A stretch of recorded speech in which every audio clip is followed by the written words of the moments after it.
చంద్రబాబు నాయుడు గారు చెప్పిన అబద్ధాలు, వక్రీకరణలు ఇవన్నీ ఒకవైపున స్టోరీ మాత్రమే కనిపించిన పరిస్థితుల మధ్య అసలు వాస్తవాలు ఏమిటి, ఆ వాస్తవాలకు సంబంధించిన సాక్ష్యాలు, ఆధారాలతో సహా ఇటువైపున నాణ్యానికి రెండో వైపున ప్రజెంటేషన్ చేసే కార్యక్రమం ఈరోజు జరుగుతూ ఉంది. కూర్చోను, ఇద్దరు కూర్చో. రాష్ట్రంలో దాదాపుగా 9 నెలలు కావస్తూ ఉంది ప్రభుత్వం మారి, చంద్రబాబు నాయుడు గారి ప్రభుత్వం ఏర్పడి. ఈ నేపథ్యంలో 9 నెలల వెనక్కి పోతే ఎన్నికలకు ముందు చంద్రబాబు గారి నోట మాట ఏమిటి అనంటే బాబు షూరిటీ భవిష్యత్ గ్యారంటీ అని చెప్పి చంద్రబాబు నాయుడు గారి నోట వినిపించే ఒక కామన్ ఫ్రేజ్. 9 నెలల తర్వాత పరిస్థితి ఏమిటి అని అంటే బాబు షూరిటీ, మోసం గ్యారంటీ. ఇది ఈ 9 నెలల కాలంలో ఇప్పుడు మనందరికీ కనిపిస్తూ ఉన్న ఫ్రేజ్. చంద్రబాబు నాయుడు గారు ఎన్నికల వేళ చెప్పిన ప్రతి మాట, ఆ మేనిఫెస్టో అంటూ తాను రిలీజ్ చేసిన మేనిఫెస్టోలో తాను చెప్పిన మాటలు, ఎన్నికల వేళ బటన్ నొక్కడం అయితే ఏముంది, అదేం పెద్ద పనా, ముసలావిడ కూడా బటన్ నొక్కుతుంది అన్నాడు. అప్పట్లో నా చంద్రాయుడు ముసలావిడ కూడా కుర్చీలాక్ ముసలావిడ కూడా బటన్ నొక్కుతుంది, అదేమన్నా బటన్ నొక్కడం గొప్ప సంగతి అని చెప్పి అన్న సందర్భాలు మనం చాలా చూసాం. అంతటితో ఆగిపోకుండా సూపర్ 6 అన్నాడు, సూపర్ 7 అన్నాడు. ఏకంగా మేనిఫెస్టోలో 143 ప్రామిసెస్, 143 హామీలను ఎన్నికల మేనిఫెస్టోలో తాను చేర్చాడు. ఇంటింటికి దాన్ని ప్రచారం చేశాడు. ఎన్నికల వేళ చంద్రబాబు నాయుడు గారు ఆయన పార్టీ ఎమ్మెల్యేలను పార్టీ కార్యకర్తలను ఆయన చంద్రబాబు నాయుడు గారు ప్రతి ఇంటికి పంపించేటప్పుడు ఆ ఇంటికి వెళ్ళి ఆ ఇంట్లో చంద్రబాబు నాయుడు గారు మన మాటలు బహుశా ఎప్పటికీ కూడా ఎవరు కూడా మర్చిపోరేమో. చిన్నపిల్లలు కనపడితే నీకు 15,000, నీకు 15,000, నీకు 15,000. ఆ చిన్నపిల్లల తల్లులు కనపడితే నీకు 18,000, నీకు 18,000, నీకు 18,000. ఆ తల్లులు, ఆ పిన్నమ్మలు, ఆ తల్లుల అత్తలు, వాళ్ళ అమ్మమ్మలు, అంటే ఆ అమ్మలు, ఆ తల్లుల అత్తలు, వాళ్ళు కనపడితే మీకు 50 ఏళ్ళు నిండాయి కదా, మీకు 48,000, నీకు 48,000, నీకు 48,000, నీకు 48,000. ఇంట్లో నుంచి 20 ఏళ్ళ పిల్లాడు బయటకు వస్తే నీకు 36,000, నీకు 36,000, నీకు 36,000.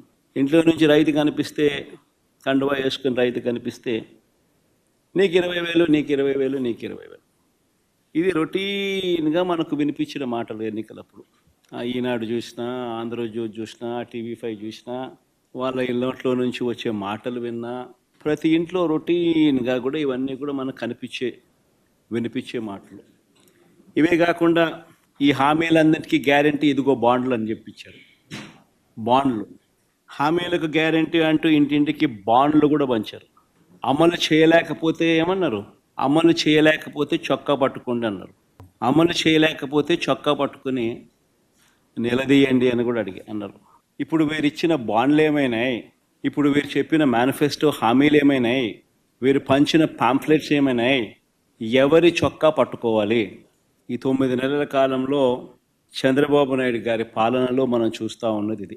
మరోవైపున చూస్తే రాష్ట్రానికి సంబంధించిన అప్పులు కేవలం ఈ 9 నెలల కాలంలోనే రికార్డులు బద్దలు కొట్టేసి, బహుశా ఎప్పుడు కూడా ఏ ప్రభుత్వము కూడా ఈ స్థాయిలో అప్పులు చేసిన పరిస్థితులు బహుశా దాఖలాలు ఎప్పుడు కూడా లేవు. ఆ స్థాయిలో రికార్డులు బద్దలు కొట్టేశారు. 9 నెలల కాలంలోనే బడ్జెటరీ అప్పులే, అంటే with in the purview of FRBM పరిధిలోకి వచ్చే బడ్జెటరీ అప్పులు, అంటే public account and public debt అప్పులే అక్షరాల ఈ 9 నెలల కాలంలో 80,827 కోట్లు. ఇవి కాక ఈ 9 నెలల్లోనే అమరావతి పేరు చెప్పి ఇప్పటికే తెచ్చిన అప్పులు, తేబోతున్న అప్పులు, ఈ రెండు మరో 52,000 కోట్లు. World bank and ADB, Asian development bank, world bank నుంచి 15,000 కోట్లు, KfW జర్మనీ నుంచి 5,000 కోట్లు, హుడ్కో నుంచి 11,000 కోట్లు, CRDA ఏకంగా కమిట్ అయిన అప్పులు, అంటే కమిట్ అయినారు, మరో 21,000 కోట్లు మేము రేస్ చేస్తామని చెప్పి.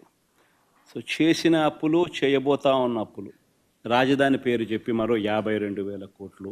ఇవి కాక మార్క్ఫెడ్, సివిల్ సప్లైస్ కార్పొరేషన్ల ద్వారా మరో 8,000 కోట్లు, APMDC ద్వారా తేబోతున్న అప్పులు మరో 5,000 కోట్లు అన్నీ కలిపితే ఏకంగా తీసుకొచ్చి నా అప్పులు చేయబోతున్న అప్పులు ఏకంగా 1,45,000 కోట్ల పైమాటే. ఇది నిజంగా ఒక రికార్డు. ఇది ఇంకో రికార్డు. ఎవరు బద్దలు కొట్టలేనంత పెద్ద రికార్డు. ఇన్ని అప్పులు చేసిన సూపర్ 6 సూపర్ 7 ఇచ్చారా? పేదలకు ఏమైనా బటన్లు నొక్కారా? అందరూ ఆలోచన చేయాలి. పోనీ కనీసం మా ప్రభుత్వం గతంలో అమలు చేస్తూ ఉన్న పథకాలు ఏమైనా కొనసాగుతూ ఉన్నాయా? సూపర్ 6 లేదు, సూపర్ 7 లేదు.